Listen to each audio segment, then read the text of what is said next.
열왕기상 8장을 우리가 함께 읽습니다. 이 8장 전체는 이제 성전 건축을 완공하고 나서 하나님께 성전 봉헌식을 올려드리는 장면입니다. 먼저 성전 봉헌 시기를 기록하고 있죠. 1절, 2절입니다. 솔로몬은 주님의 언약궤를 시온 곧 다윗성에서 성전으로 옮기려고 이스라엘 장로들과 이스라엘 자손의 각 가문의 대표인 온 지파의 지도자들을 예루살렘에 있는 자기 앞으로 불러 모았다. 이스라엘의 모든 남자는 7째 달 곧 에다니몰의 절기에 솔로몬 왕 앞으로 모였다. 성전을 완공하고 나서 이제 성전 기구들도 모두 성전으로 옮겼지요. 그리고 에다니몰 이때가 유대인의 절기로 7월 우리가 그 수요일 날 보았던 초막절, 장막절 때입니다. 그래서 이 유대인의 종교력으로 7월은 우리의 정월과 같아요. 그래서 한 해가 시작되는 그런 의미 있는 해이기도 한데 이 7월 초막절기 때 여호와의 언약궤를 이제 성전으로 운반을 하고 지성소에 모시게 됩니다. 그래서 유대인의 7월은 지금 우리로 보면은 9월, 10월이에요. 그러니까 지금쯤이라고 볼 수가 있고 또 9월 10일 한 해의 시작으로 우리의 설날과 같은 그러한 날이라고 볼 수도 있고요. 또 유대인의 7월 10일은 욤 키퍼라고 해서 대속죄일, 그러니까 정월 우리 대보름 있는 것처럼 1월 종교력으로 1월 10일쯤에 이제 대속죄일을 갖고 그리고 1월 15일부터 이제 초막절을 시작을 합니다. 그래서 7일 동안 이 초막절 절기를 지키지요. 말하자면 연중 절기 중에 또 가장 크고 즐거운 그런 절기 중에 하나가 초막절이죠. 그리고 이제 그 두 번째 마지막 추수 때 추수를 마치고 나서 우리의 추수감사절처럼 하나님께 감사의 예배를 드리는 그러한 절기이기도 합니다. 이러한 그 초막절은 하나님께서 이집트에서 이스라엘을 구원하시고 또 광야 생활 동안 가운데 하나님께서 동행하셔서 불기둥과 구름기둥으로 인도하셨던 하나님의 은혜에 감사하는 또 그 하나님의 역사를 기념하는 절기였던 것이죠. 이렇게 초막절, 우리가 장막절 또 수장절 이렇게 부르는 이 초막절 행사는 광야 생활 동안 지켜 보호해 주신 하나님의 은혜를 기념하면서 동시에 약속의 땅으로 인도하시고 또 풍성한 수확을 거두게 하신 하나님의 은혜에 감사하는 그러한 절기이기도 했습니다. 이런 의미에서 이제 성전을 다 완공한 다음에 초막절을 맞이해서 광야 생활 이후 유리하던 생활이 아니라 이제 언약궤를 영구한 안식처인 이 솔로몬 성전에 모시는 일이야말로 이스라엘 언약 백성들에게는 매우 뜻깊고 또 복된 일이라고 볼 수 있겠죠. 그리고 이제 이어지는 장면이 3절부터 13절까지는 이 언약궤를 지성소에 안치하고 지성소에 모시고 또 희생 제사를 하나님께 감사의 예배로 드리는 그러한 장면이 나옵니다. 이스라엘의 모든 백성들이 모인 가운데 장로들이 이르게 되고 그래서 제사장들이 여호와의 언약궤와 또 성막 안의 모든 기구들을 이제 메고 올라오죠. 그때까지 여호와의 언약궤와 성막의 기구들은 기브온에 있었는데 또한 그것을 다 만들고 나서 이제 성소로 또 이 성전으로 옮기게 됩니다. 그리고 이제 그 궤 앞에서 그 언약궤를 지성소에 모시고 나서는 솔로몬과 이스라엘 온 백성들이 셀 수 없이 많은 양과 소로 희생 제사를 드리며 하나님께 봉헌하는 그러한 복된 날을 지금 보내고 있는 것이죠. 이렇게 여호와의 언약궤를 성전의 내소인 지성소 그룹들의 날개 아래에 두었고 그때 여호와의 궤를 제사장들이 지성소에 메어서 드리고 나올 때 특별한 현상이 나타나죠. 바로 구름이 여호와의 성전에 가득 차게 된 것을 보여줍니다.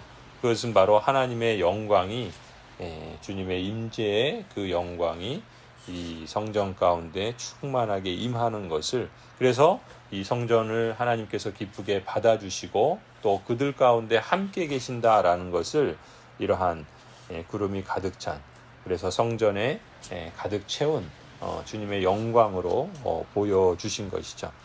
또 우리가 본문에 보면은 이제 히브리서 9장에 보면은 이 언약궤 안에는 원래 십계명 두 돌판이 있고 또 만나를 담은 금항아리가 있고 또 아론의 쌍난 지팡이가 있었죠. 그런데 오늘 본문을 보니까 그 언약궤 두 돌판만 있고 나머지는 없었다라고 기록을 하고 있어요. 아마도 이 솔로몬 성전 완공 후에 이 언약궤를 지성소에 옮길 때에 이 십계명 두 돌판 외에는 아무것도 없다라는 것을 보면은 아마 나머지 그 만나를 담은 항아리와 아론의 그 쌍난 지팡이는 그 모세 시대 이후에, 그리고 여호수아 시대를 거쳐서 사사 시대를 거치면서, 그리고 사울과 다윗을 거치는 그 500여 년의 그 기간 동안에 아마도 없어진 것이 아닌가, 잃어버린 것이 아닌가. 가장 유력한 것은 엘리 제사장 때 이 법궤를 블레셋 사람들에게 뺏기게 되잖아요. 그때 아마 잃어버린 것이 아니겠느냐, 뭐 학자들이 그렇게 보긴 하는데, 아무튼 이제 그렇게 됐죠. 그럼에도 불구하고 10절을 보면은 제사장들이 성소에서 나올 때 주님의 성전에 구름이 가득 찼다. 주님의 영광이 주님의 성전을 가득 채워서 구름이 자욱하였으므로 제사장들은 서서 이를 볼 수가 없었다. 이렇게 기록을 합니다. 그러니까 구름은 하나님의 영광스러운 임재를 가시적으로 보여주는 그러한 표식이죠. 이러한 구름이 이전에 성막을 봉헌할 때 출애굽기 40장에 그렇게 나타났었고, 또 이제 지금 이제 성전을 봉헌할 때에도 나타난 것을 볼 수 있어요. 그러니까 이러한 일들은 이전에 모세 시대 성막을 하나님께서 기쁘게 받아주셨던 것처럼 이제 솔로몬 시대의 성전을 하나님께서 받아주신 것이죠. 친히 하나님이 임재하시는 처소로 그렇게 승인해 주시고, 또 하나님께서 그들의 행위를 기뻐 받으시며 하나님의 영광을 드러내 주신 것이라 볼 수가 있습니다. 이러한 영광은 이제 우리가 신약 시대에 보면은 이 성전이 궁극적으로 예표하는 건 뭡니까? 예수 그리스도시죠. 사도 요한은 그래서 예수님을 가리켜서 말씀이 육신이 되어 우리 가운데 거하심에 우리가 그의 영광을 보니 아버지의 독생자의 영광이요 은혜와 진리가 충만하다. 요한복음 1장에 기록하고 있는 것처럼 예수 그리스도께서 친히 구약의 성전, 그 성전에 임재하신 하나님이시라 볼 수 있겠죠. 그래서 그 하나님이 육신의 몸을 입으시고 오셔서 우리와 만나 주시고 또 우리 가운데 거하시고 또 우리와 교제하시는 분이시라는 것을 이 성전의 구름과 그 영광을 통해서 먼저 예표하고, 또 그리스도를 통해서 그 일들이 성취되고 또 완성되어질 것을 우리에게 소망하게 하지요. 이처럼 하나님의 언약 백성들이 솔로몬과 함께 성전을 건축하고 무엇을 했는가라는 것을 우리가 좀 주목할 필요가 있습니다. 우리도 예배당을 지금 건축하고 있습니다. 물론 이 예배당은 사실은 우리가 지금 알고 있는 것처럼 어떻게 보면은 그 예배당 자체가 거룩한 것이 아니라 그 예배당에 하나님의 임재가 있을 때 그것이 거룩한 성전이 되는 것이죠. 하나님의 언약 백성들과 솔로몬은 이 건물을 완공한 후에 가장 먼저 이 언약궤를 그 지성소에 모시려고 합니다. 왜냐하면은 하나님의 임재가 있는 그러한 성전이 되어야 하는 것이죠. 건물만 잘 지어놓고 아름답게 금으로 화려하게 지어놓고 정작 하나님이 거기 계시지 않는다면 그것은 아무 소용이 없는 거예요.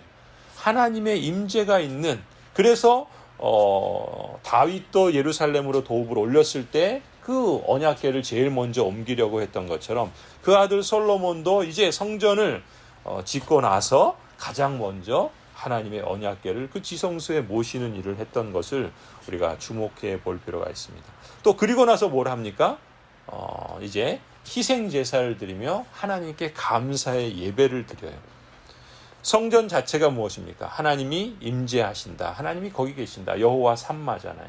그러니까 하나님께서 우리 안에 계시고 또 우리와 함께 계시며 우리와 교제하신다라는 것을 이 희생 제사를 통해서 감사의 예배를 통해서 우리 이스라엘 언약 백성들이 행했던 것처럼 우리도 마찬가지입니다. 우리가 예배당을 지금 건축하고 있지만 이 예배당을 다 완공하는 것도 하나님의 은혜요. 또 완공한 후에 우리가 무엇을 해야 할 것인가? 이 두 가지를 주목할 필요가 있어요. 하나는 언약궤를 즉 임재를 하나님의 임재를 구하는 것과 두 번째는 하나님께 감사의 예배를 드리는 것이라고 말할 수 있죠. 그런 점에서 우리 역시도 예배당을 잘 져놓고 하나님의 임재가 없다면 그것은 아무 소용이 없겠죠. 하나님의 임재를 구해야 할 것입니다. 성령 하나님께서 이미 우리 안에 거하시고 그런 점에서 우리는 하나님의 성전이라고 볼 수가 있죠. 그렇다면 이 예배당을 통해서 우리의 그 하나님의 임재하심을 다시금 새롭게 하는 그런 마음의 새로움이 우리에게 필요하다라고 볼 수가 있겠습니다. 그리고 우리가 그 하나님의 임재를 기억하고 또 늘 하나님의 임재와 교제 가운데 살아가야 되겠죠. 그것이 주일 예배를 통해서 드러나고 또 우리의 일상적인 삶의 예배적인 삶을 통해서 지속되어야 할 줄로 믿습니다.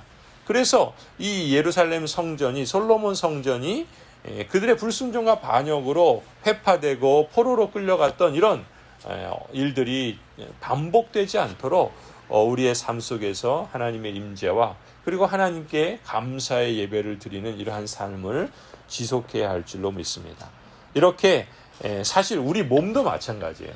그러니까 우리 몸이 우리 안에 어떤 영혼이 있느냐, 어떤 영혼이 있느냐에 따라서 우리의 몸이 거룩한 몸이 될 수도 있고 그렇지 않을 수도 있죠.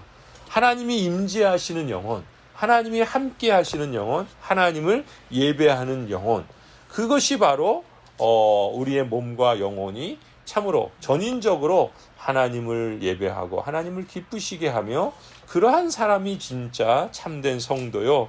또 하나님께서 그 성도 가운데 그 성전 가운데 임재하셔서 그 셰키나에 그 구름이 가득 채우시는, 그래서 하나님이 기뻐하시고 기쁘게 받아주시는 그런 모습을 드러내는 것처럼 우리도 우리의 몸으로 또 우리의 전인이 이렇게 하나님의 임재와 또 하나님을 예배하는 그러한 삶을 힘쓰고 그걸 가장 우선해야 될 것이 아닌가, 그런 마음을 가졌으면 좋겠습니다.